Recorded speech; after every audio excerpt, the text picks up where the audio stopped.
Vern Albright. And right over here is my one and only, my little Margie. Hi, I'm Margie Albright. Did you say you're one and only, Dad? Yes, Margie, you're my one and only. What do you mean by that? I mean, there's no one in the world quite like you. Well, thank you, Dad. Yes, Mr. Honeywell, everything is arranged. Lady Franklin's grandson has promised to have his grandmother over here promptly at 11 o'clock to sign the contract. Yes, sir, you can count on me like your good right arm. Well, I'll get back to you as soon as I complete negotiations. There. Now, Dad, you're well-mannered, well-prepared, and well-groomed. Good. Now, please go and leave well enough alone. Well, now, don't forget, I have a stake also in your appointment. 2 tickets to Lady Franklin's cotillion ball. 2 tickets? Oh, didn't I tell you Mrs. Odette wants to go to the ball, too? Margie, you know how exclusive this affair is. Your wanting to go is bad enough, but trying to wangle an invitation for Mrs. Odette's, well, that's impossible. Nothing is impossible. My dad does know the meaning of the word compromise. My dad does know the meaning of the word surrender. My dad doesn't know the meaning of the word capitulate. Isn't that categorically correct? I don't even know the meaning of that word either. I tell you what, I have a lot of shopping to do. Shopping? What for? I don't have a thing to wear to the cotillion ball. Now, listen, Margie, what about all those gowns you have at home? Didn't you find anything in the closet? Yes, 5 mothballs. Nothing else? Yes, 5 dead moths. Yes, Betty? Lady Franklin and her grandson are here to see you, Mr. Albright. Please have them come in. Margie, you'd better go out the other way. Okay, Dad. Good luck.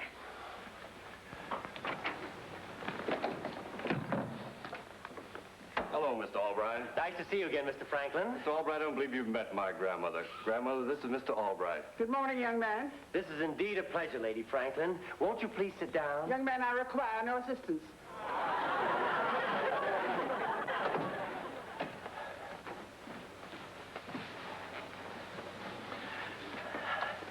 Lady Franklin, speaking for Honeywell and Todd, we're genuinely flattered that you've considered our organization to handle your investments. Now, this report here will show you what we think to be the very best... Mr. Albright, before you continue, I think you should be apprised of certain new developments. It seems that my grandmother... No use beating about the bush, Charles. Mr. Albright, I just discovered that the son of a very old friend of mine is in the investment business. I only learned this yesterday when I had lunch with Agatha Staub. She's Mr. Staub's mother. You know, Staub of Conway and Staub. Please don't interrupt, Charles. Mrs. Staub is a charming woman, one of the few people my age that I can get along with. And since she is an old friend, I've instructed Charles to consider Conway and Staub. Are you trying to say you're going to invest with Conway and Staub? Exactly. Come, Charles, we must be going. But, Lady Franklin, I've spent 3 weeks compiling this stock analysis and lining up a remunerative investment program.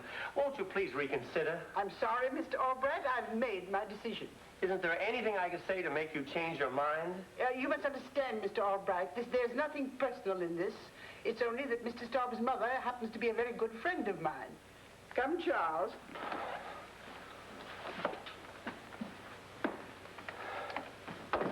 Well, what do you know about that? Just because I haven't got a mother, I lose the deal.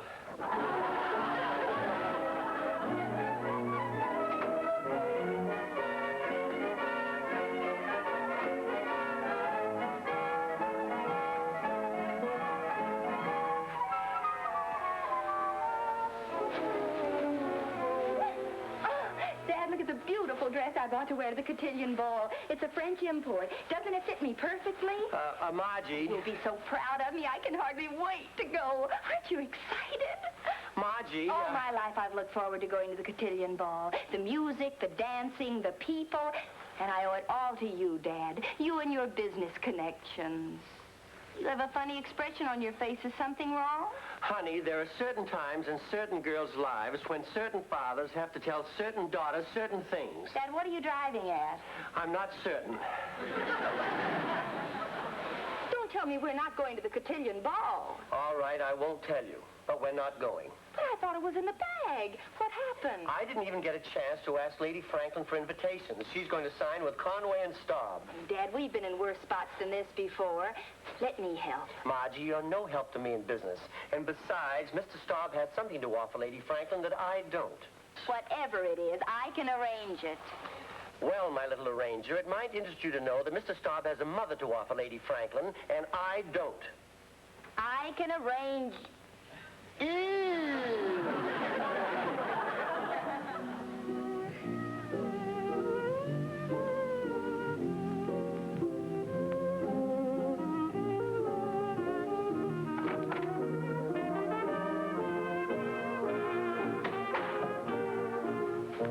May I cut in? Oh, Margie, I was just boning up on my dancing. But what about the rumba and the samba? I'm old-fashioned. I still dance with my feet. Partner you have. Oh, do you really like it? It's the new dress I bought for the cotillion ball. I tried on a backless and strapless model, but it did nothing for me. Backless and strapless? How did you look? Boneless and skinless. Well, it's a beautiful dress, Mrs. Odette, but don't you think it's a little daring for an 82-year-old woman? Yes, I guess I'm just a crazy, mixed-up kid of 74. Well, I'm afraid I'll be a crazy, mixed-up kid of 75 before we get to the cotillion ball. We're not going. Not going? Didn't your father get the invitations from Lady Franklin? He didn't even get Lady Franklin. She's going to sign with Conway and Staub. Oh, dear. There goes my debut in high society. Oh, it's a shame. The cotillion ball is the most fashionable affair of the year.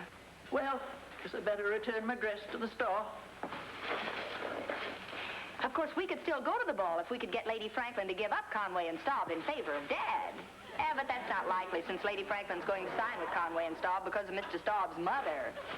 However, if someone else has as much in common with Lady Franklin, say, like Dad's mother... Margie, if you have half a mind to do what I think you're thinking, I have the other half. You want to have mother for Vern. That's right. If Mr. Staub's mother can take Lady Franklin away from Dad, I'll bet Dad's mother can take Lady Franklin away from Mr. Staub. Mrs. Odette, you're going to be Dad's mother. I'd love to help you out, Margie, but I'd never get away with it. Lady Franklin knows me. I'm afraid you're elected, Margie. Me? Margie, you're a natural for the part. You're an Albright. You resemble your father. You know everything there is to know about him. You'd be perfect as Vern's mother. This is it. Come along, Margie. This is where Lady Franklin is the ball. You can always find her here. How do I look, Mrs. Odette? Do you think I can pass for Dad's mother? You could pass for my mother. No wonder those two Boy Scouts helped me across the street. Let's go in, Mrs. Odette. You go first, Margie. Age before beauty.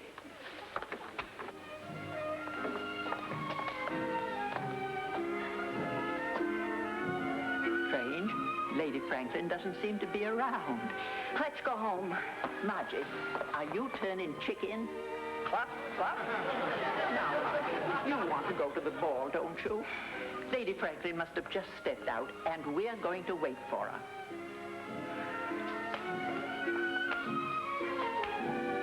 I remember when I was a girl, I used to do that ballet exercise.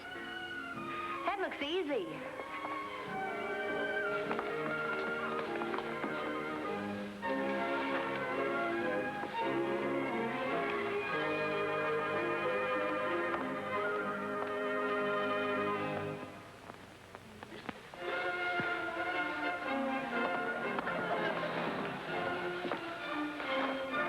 Believe my eyes.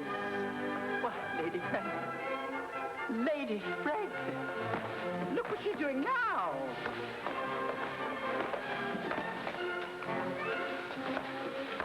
Arabesques at her age? Why, it's impossible. Why, it's most amazing. Yes, Lady Franklin. It is amazing, Lady Franklin. Lady Franklin. In my 40 years with the ballet, I've never seen such boundless energy. Thank you. I I mean, thank you, Lady Franklin. Oh, that position you're in right now, don't you suffer from hardening of the arteries? One position you can't do with soft arteries. Lady Franklin, I'd like you to meet Mrs. Albright. Who?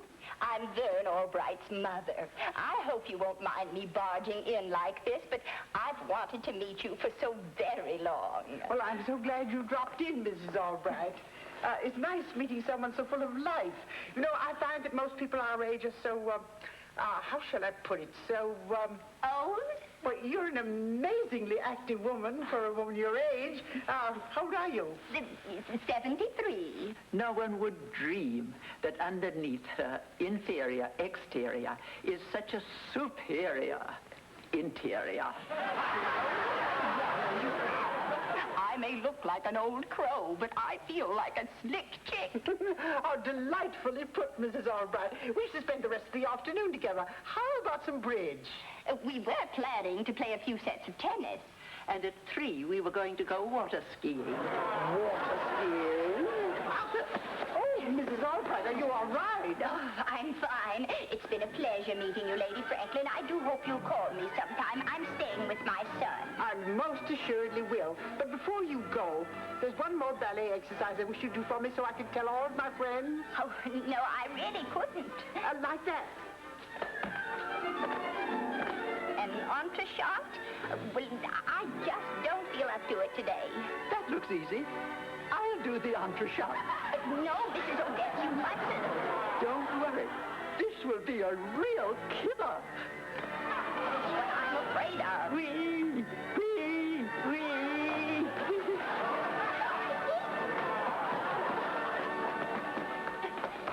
Mrs. Odette, how do you feel? Shot. You're sure your father won't come in early? I'd hate to have him catch Lady Franklin here. Oh, not a chance. Dad's spending the evening with some friends in Long Island. And 70-year-old women are usually in bed by 9 o'clock. Good. What kind of soup is this? I knew you'd like it. It's mock turtle soup. What have you got in it that makes it taste so different? Nothing but genuine mock turtle. Mrs. Odette, are you sure you can handle everything? Cooking's the thing I do best, Margie. I might have been a short order cook if it wasn't for one thing. What's that? I'm too tall. That must be Lady Franklin. Now remember, Lady Franklin can order anything she wants. Okay.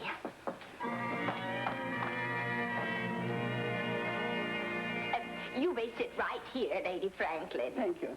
Now, what would you like to start with? Oh, anything would do, Mrs. Albright. I just don't want you to go to any trouble. Oh, it's no trouble for me at all. How about a nice salad? Do you have any preference? Well, one of my favorites is salad marinara suprema. Salad marinara suprema? Coming right up.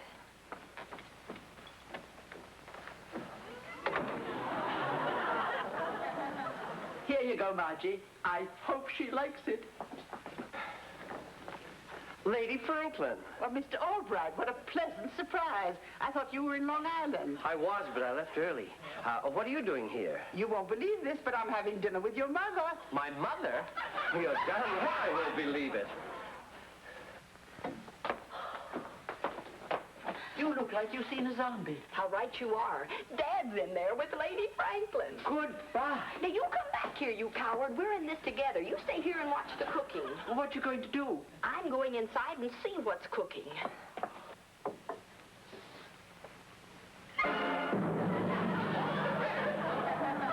Hello, Vernon. Vernon? Have you had your dinner yet, son? What are you up to? This salad. What would you like? I would like to have a little talk with you, alone. Well, that's no way to treat our guests, son. Anything you want to tell me, you can say in front of Lady Franklin. What I have to tell you, I can't say in front of a lady. Are you coming with me to the other room? What a persistent boy. I get it from my daughter, who gets it from her grandmother. Now, are we going to have a man-to-man talk? Don't you mean a mother-to-son talk? As far as I'm concerned, you can call it a father-to-daughter talk. What about Lady Franklin? She can wait. I'll talk to her later. Oh, Oh, so you're in this conspiracy too, eh? Well, what are the Bobbsey twins up to this time? It's very simple. You needed a mother, so I elected myself. Lady Franklin and I are pals now. You'll have to play along, Dad. Margie, this is one time you've gone too far. You're making me look ridiculous and deceiving that poor old woman. I'm going in there and tell her exactly what you're up to. But she thinks I'm your mother. As of right now, you're busted back to my daughter. Lady Franklin, it's something I have to say to you. It concerns my daughter. Young man, I have something to say to you, and it concerns your mother. I've never met a woman like her. Her youth is a tonic to me. And I wish to reconsider your offer. I want to assign my business to you. I could have sworn I heard you say you want to assign your business to me. You heard correctly. I'll be at your office at 10 o'clock in the morning, and you can thank your mother for this. Now, what was it you wanted to say to me? Mother dear, let me kiss you. I don't follow you, Vernon. Mother dear, Lady Franklin has just informed me that she's not going to sign with Conway and Staub after all. Now do you follow me? I just passed you. Lady Franklin is turning her business over to you because of me. Isn't that right, son? Yes, Mother dear. Now let's sit down and eat.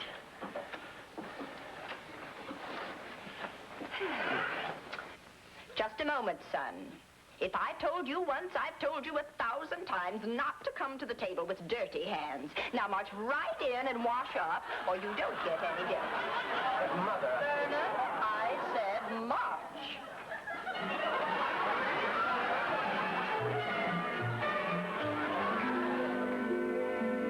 Hello, Grandmother. Hello. Charles, I would like you to meet my mother. Mother, this is Lady Franklin's grandson, Charles. My, what a handsome lad. Thank you, Mrs. Albright. Oh, now don't blush, young man. Old ladies can say things that young girls can't. Mother. Yes, indeedy, you'd be just perfect for my granddaughter, Margie. Mother, may I speak to you outside a moment, please? Oh, that would be impolite, son. This is my granddaughter, Margie. She's more fun than a barrel of monkeys. Mother, I have something I'd like to say to you. Vernon is such a little boy. Come, sit down.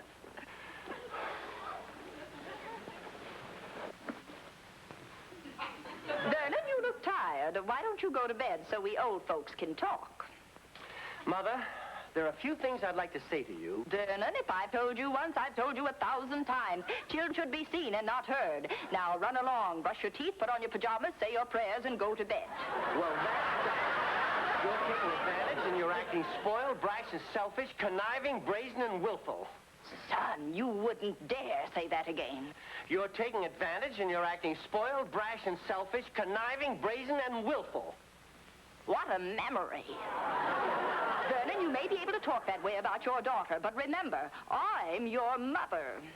I won't forget it, Mother. And as far as my daughter's concerned, if she doesn't stop meddling in my business, do you know how she'll end up? How?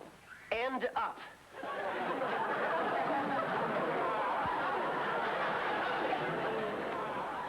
I've never been so humiliated in my life. All through dinner, she treated me like a baby. Any minute, I expected her to throw me over her shoulder and burp me. All right, that's just one of the sacrifices a businessman has to make.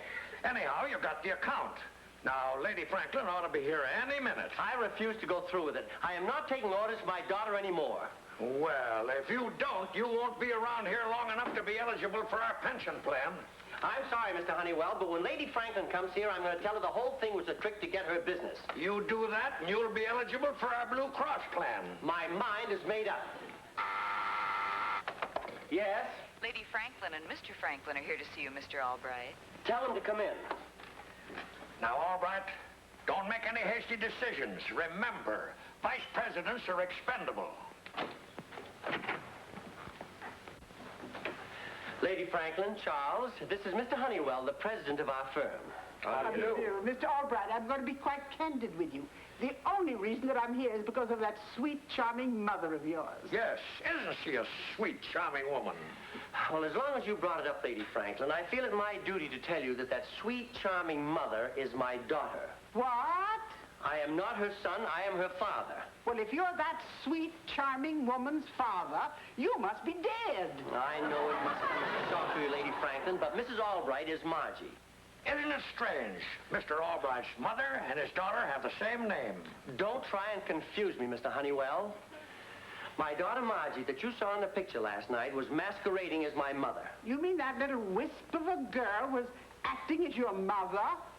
Heavens to Ethel Barrymore. And now I imagine you'll want to go back to Conway and Staub. Lady Franklin, I'll fire Albright. Anything you say. Why, of all the low, underhanded tricks? Grandma, you all right? I've never felt better in my life, and I owe it all to that Grandma Moses in pigtails. Then you're not angry? Young man, if that daughter of yours is talking one thing, it's that we're as old only as we feel. I'm going to do business with you, Mr. Albright. Oh, thank you, Lady Franklin. Nice going, Albright. I've always admired your high-minded business tactics. Lady Franklin, I must apologize for Margie's behavior, but the reason she went to all this trouble was so she could get invitations to your cotillion ball for herself and Mrs. Odette's. Lady Franklin, how would you like to turn the tables on Margie? I imagine that it would be quite difficult. Margie's a very smart girl. She's not as smart as I am. You have to get up pretty early in the morning to fool me. Now, here is what we're going to do.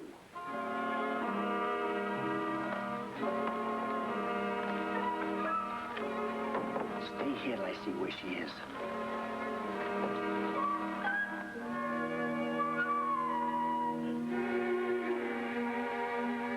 Target sighted. I hate doing this to the girl. You're only doing half to her, the other half to my mother. Battle stations everybody.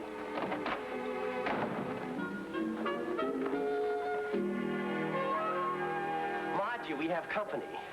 Lady Franklin, I want you to meet my daughter Margie and her grandson Charles. How do you do? How do you do? I'm glad to meet you both. You know, your grandmother's right. You are prettier than your pictures. Oh, thank you, Lady Franklin. Won't you please sit down? Glad to.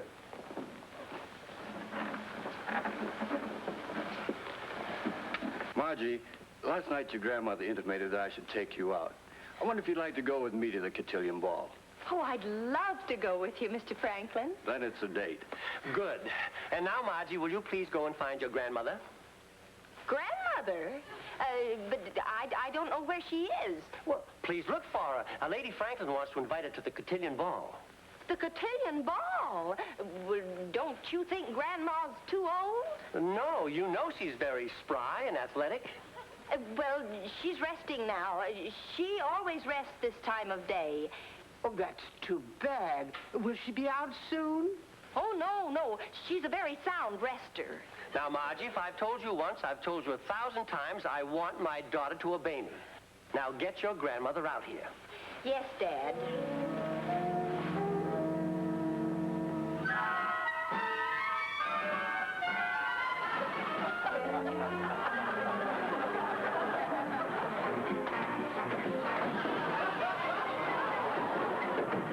What a dirty trick for Dad to play on his own mother.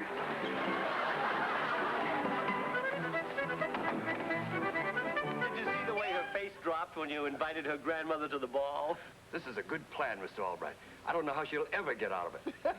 And to think that only 2 days ago I never would have played such a trick on anybody. I wonder what could be keeping her. Well, you don't age 60 years overnight. You don't think she caught on and went to her room to escape, do you, Mr. Albright? Hardly. We're on the 10th floor. The only place she can go is down.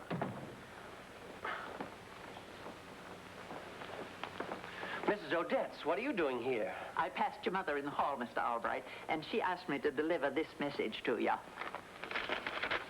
Dear son, had to leave for gymnastic exhibition in Philadelphia. Will you please escort Mrs. Odette to the cotillion ball instead of me? Hope Margie has a great time. Mother.